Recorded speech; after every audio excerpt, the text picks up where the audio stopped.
Leela, I need to talk.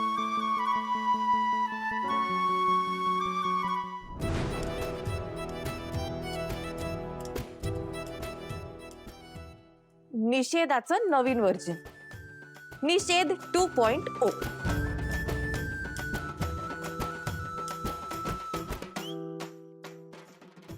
हे काय?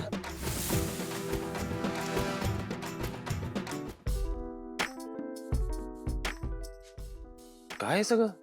निषेध, निषेध 2.0. व्हॉट निषेध? कसला निषेध? तुमचा.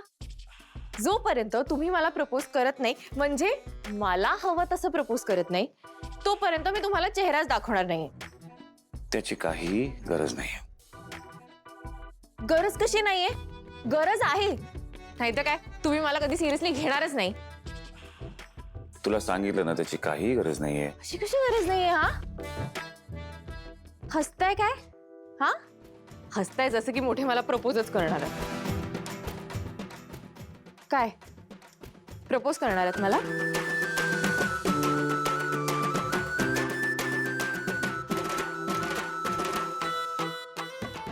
तुम्ही मला प्रपोज करणार आहात?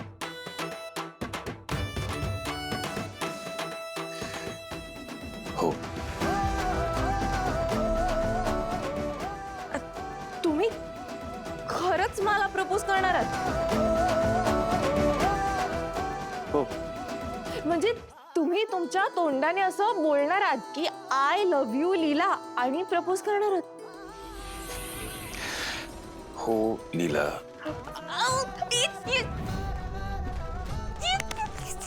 पार्टनर, तू ऐकलंस का?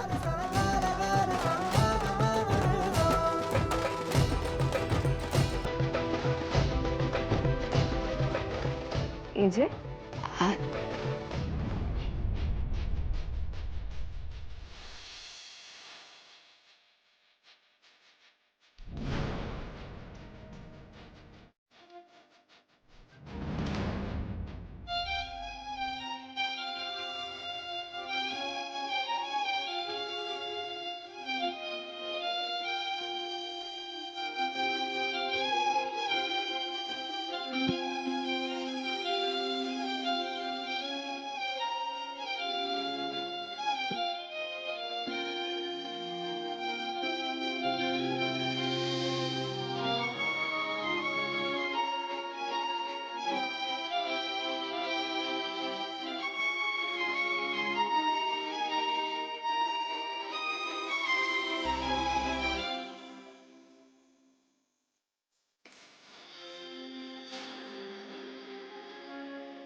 मी तुला प्रपोज करणार आहे. माझ्या मनातल्या फिलिंग्स एक्सप्रेस करणार आहे.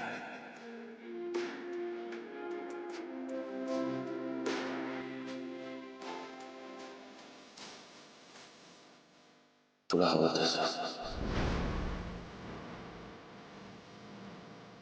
आणि अगदी तुझ्या स्टाईल मध्ये.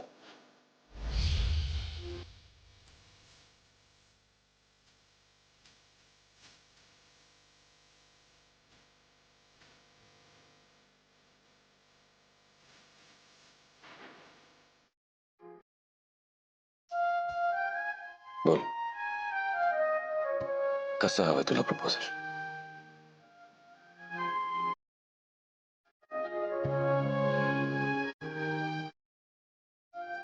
काय झालं? मगाशी इतकी बोलत होतीस, आता सडनली गप्प झालीस.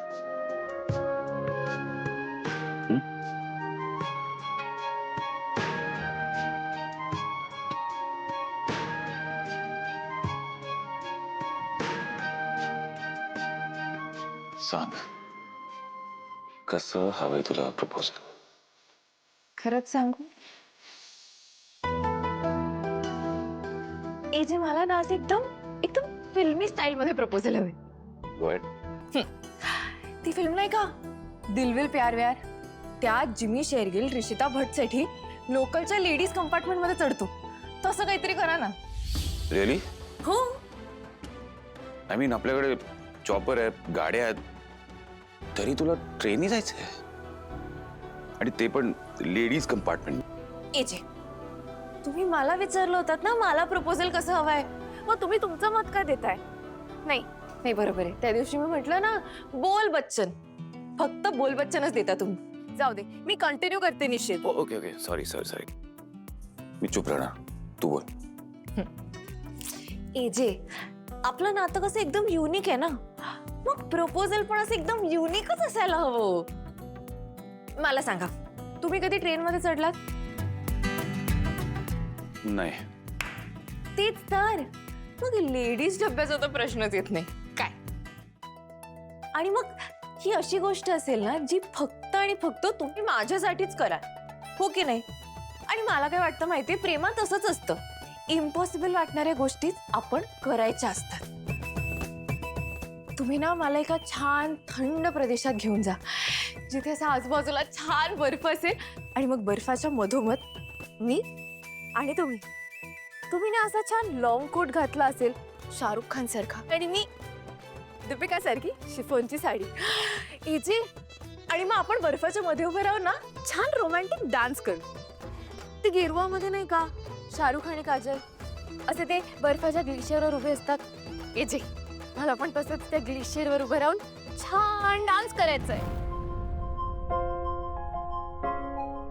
आणि इजी, ये जवानी है दीवानी मध्ये नाही का रणबीर आणि दीपिका रात्री मस्त थंडी वाजत असते तेव्हा दारू पितात. लीला, नाही नाही याची दारू नाही हो, आपण छान गरम कॉफी पिऊ, नूडल्स खाऊ. आणि मग ॲनिमल मूवी मध्ये माहितीये तुम्हाला, तो रणबीर त्या रश्मिकाला असं लांब घेऊन जातो, तिथे एक देऊळ असतं आणि मग दोघे एकमेकांना हार घालतात. तसं पण करायचंय. आणि हो, मला मंडोलात पण बसायचंय. गंडोला. राईट, तेच ते. आणि हे जे ते गाणं आहे ना, सोचो की झिलो का शहरो, त्यात ते कसे असे मस्त शिकारात बसून जातात, तसंही मला करायचं आहे जे. आणि मग बर्फात फिरता फिरता कुठेतरी तुम्ही असा माझा हात मागा, मी माझा हात देईन जे, आणि मग तुम्ही मला प्रपोज करून टाका. तुला खरंच असं प्रपोजल आहे? हो, म्हणजे काय, या क्षणाची किती दिवस वाट पाहिले, किती स्वप्न रंगवलीत मी जे. म्हणजे कसं आहे ना, थोडं माझ्या कल्पनेतलं आणि थोडं माझ्या कल्पनेबाहेरचं, असं काहीतरी एकदम युनिक, सॉलिड, भन्नाट, एकदम मस्त काहीतरी करा तुम्ही. मला काय वाटतं ना, तुमच्यात जेवढा फिल्मीपणा आहे ना सगळं पिळून काढा आणि मला प्रपोज करा. इजे, जमेल ना?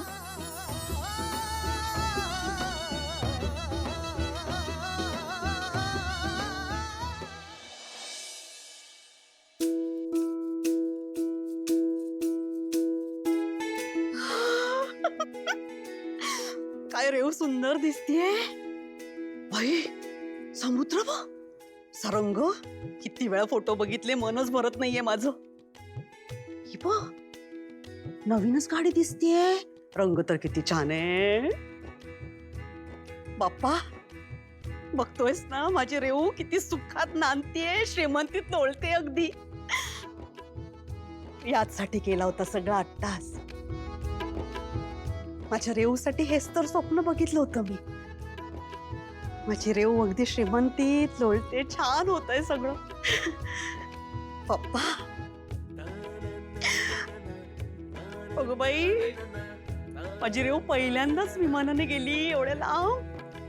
फोन करून विचारते कसा झाला तिचा विमान प्रवास.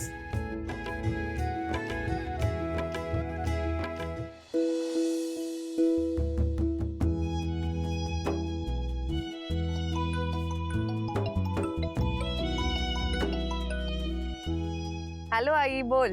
हॅलो रेव, मी आई. काय ग, कशी आहेस? बरं मला सांग, ते तुझा विमान प्रवास कसा झाला? आई, प्रवास खूपच मस्त झाला, खूप सुंदर झाला. काय ग रेव, ते तुला हवेत तरंगल्यासारखं वाटलं का ग? हो आई, अगं काय सांगू तुला, म्हणजे ना असं वाटतं की आपण पक्षी बनून हवेत उडतोय. हो ग, हो. आणि असं खिडकीतनं बाहेर बघितलं ना की पांढरे शुभ्र ढग दिसतात, असा कापूस पिंजून ठेवल्यासारखं वाटतं. आपण ऐकलं असतं ना, अगदी तसंच वाटतं. आणि खाली बघितलं नाही तर असा मोठा समुद्र दिसत होता, पाण्याचे वेगवेगळे रंग, मागे सुटणारी शहरं. आहा, आई खूप कमाल एक्सपिरियन्स होता. ग बाई, खूप छान छान, बरं वाटलं मला ऐकून. रेऊ, नाही मला सांग, पण तुला काही त्रास बिस नाही ना झाला? हा, विमान लागलं का ग तुला? नाही आई, असं काही झालं नाही, खूप छान झाला प्रवास. हा, रेऊ आई मला यश बोलवतोय, मी तुला नंतर फोन करू का? आम्हाला बाहेर जायचंय. हा, माहितीये, कळलं कळलं, पण थांब जरा. मला एक सांग, ती मी लिस्ट दिली होती ना, त्या वस्तू घेतल्यास का? न विसरता आणायच्या आहेत. हा आई, मी नाही विसरणार, आणि जरी मी विसरले तरी तुझा लाडका जावई आहे ना, तो ठेवेल लक्षात. आणि जरी तोही विसरला तरी तू आम्हाला विसरू देणार आहेस का? हा, बोललीस का? ये तू, बघते मग तुला. बरं ऐक, हा, त्या वस्तू आणायच्या विसरू नकोस. हा, आणि काळजी घे आणि खूप मज्जा कर. आणि रेऊ, ते तुझे फोटो पाठवायला विसरू नकोस. हा, रोज पाठव मला, 2-2 तासाने पाठवलेस तरी चालेल. माझ्या मैत्रिणी आहेत ना, त्यांना दाखवते आणि सांगते, बघा माझी रेऊ हनीमूनला गेली फॉरेनला. हा, विसरू नकोस. बाय आई, काळजी घे. Bye bye. बाई, लिहिलं कसली बँड निघाली ना. हो ना, तिला काय वाटलं की उपोषण करून एजी तिच्या मनासारखं वागतील? तसं काहीच घडलं नाही. मी तुम्हाला म्हणाले होते ना, ही मुलगी इतकी मूर्ख आहे की स्वतःच स्वतःच्या पायावर धोंडा पडून घेईल. हिने अजून एजंटना ओळखलं सुद्धा नाही आणि हिची अपेक्षा की एजंटनी हिला प्रपोज करा. हो ना, तिच्या अपेक्षा बरोबरच आहे दुर्गा, कारण एजे तिच्या मनाप्रमाणेच तिला प्रपोज करणार आहेत. काय? पण तुम्हाला कसं कळलं किशोर? मी मगाशी आजीच्या रूम मध्ये गेलो होतो तिच्याशी बोलायला, पण आजी एजंटच्या रूम मध्ये होती. मी तिकडे बोलायला गेलो तेव्हा एजंटनी स्वतः आजीला सांगताना मी ऐकले. लवकरच एजे त्यांच्या मनातलं प्रेम लीला समोर व्यक्त करणार आहेत. तर आपण काय करायचं? हे म्हणजे असं झालं ना, खाया पिया लीलाने आणि प्रपोजल भी होगा. सरस्वती, नाही पण वहिनी, आम्ही येतो.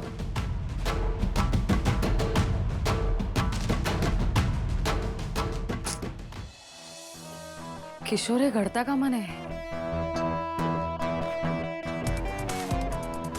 दुर्गा, आता छोटे मोठे प्लॅन करून काही होणार नाही.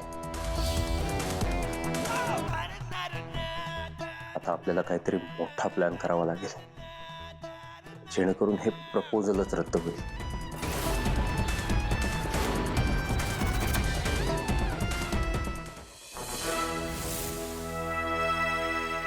सर, आज आपली फायनान्सर्स बरोबर मीटिंग आहे, त्यानंतर फ्रँचायझी मॉडेलवरती आपल्याला डिस्कस करायचंय, ती पण एक मीटिंग आहे. आणि हे सगळं झालं की आजच्या सगळ्या मीटिंग्स कॅन्सल करा. Yes sir. सर, मला आज काम करायचं नाही. हो सर, काय झालंय? तुम्हाला बरं वाटत नाहीये का? मला काय झालं? नाही म्हणजे तुम्ही मीटिंग कॅन्सल करायला सांगताय, काम करणार नाही असं बोलताय, म्हणजे मला जरा वेगळं वाटलं म्हणून विचारतोय. बट दॅट डजंट मीन विश्वा की तुला सुट्टी आहे. मुंबईच्या सगळ्या टॉप इव्हेंट मॅनेजमेंट कंपनीजना फोन कर, त्यांना सांग की एजे सरांना त्यांच्या बायकोसाठी एक प्रपोजल प्लॅन करायचं आहे. त्यामुळे त्यांच्या सगळ्या क्रिएटिव्ह आयडियाज माझ्याकडे घेऊन यायला सांग मीटिंग करायला. Yes sir. लगेच कामाला सुरुवात करतो. आणि वेळ नाही विश्व आपल्याकडे, सो स्टार्ट इमिडिएटली आणि लगेच कामाला लागू. सर, लगेच कामाला लागतो. आणि हे सगळं कॉन्फिडेन्शियल असायला हवं, कोणालाही कळता कामा नाही. या कानाचं त्या कानालाही कळणार नाही सर. लगेच कामाला सुरुवात करतो, येतो.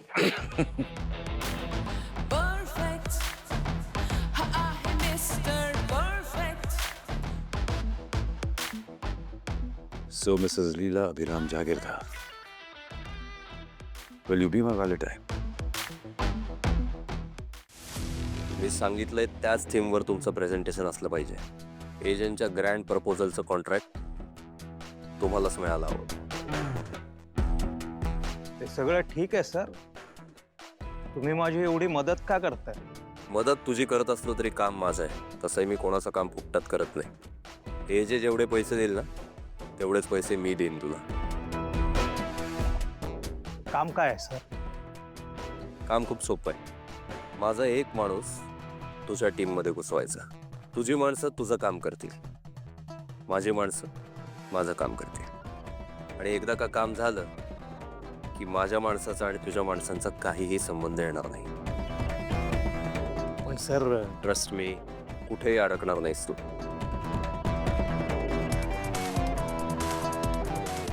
काय रे,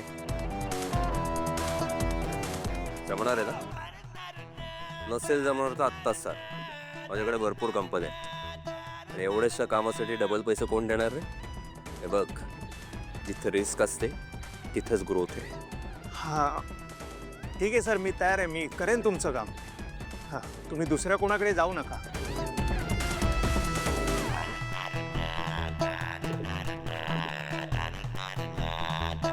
अभिराम जहागीरदार, तू कर तुझ्या ग्रँड प्रपोजलचं प्लॅनिंग. मी करतो तुला संपवायचं प्लॅनिंग. यावेळी माझा प्लॅन फेल होणार नाही आणि तुझा प्लॅन मी यशस्वी होऊ देणार नाही. तुझं हे ग्रँड प्रपोजल तुमच्या दोघांच्या लव्ह स्टोरीच्या क्लायमॅक्सचा ग्रँड प्रीमियर असेल.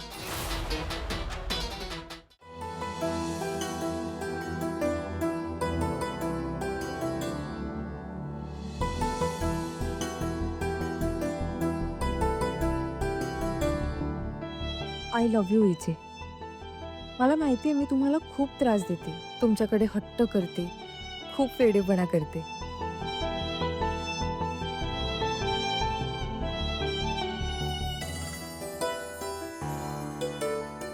पण हे सगळं मी फक्त आणि फक्त तुमच्यासोबतच करू शकते ना, कारण ह्या जगात तुम्हीच एकटे असे आहात ज्याच्यासोबत मी हक्काने जशी आहे तशीच वागू शकते.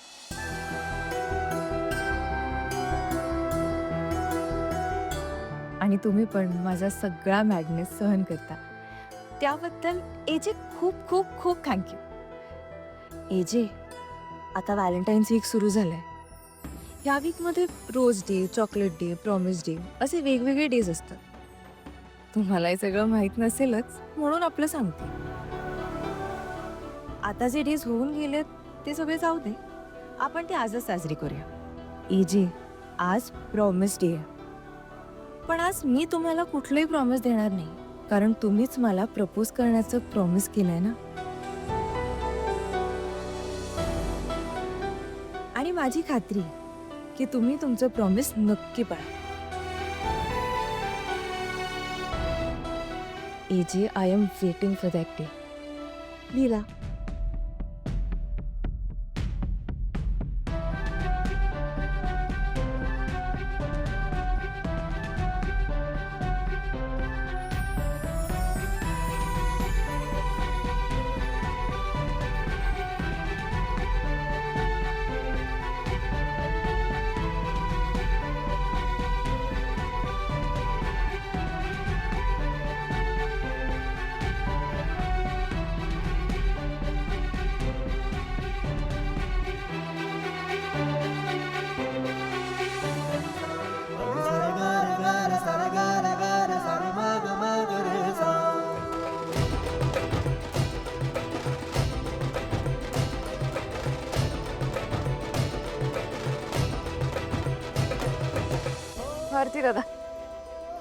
भारती दादा, हा बॉक्स आणि हे एक गिफ्ट आहे.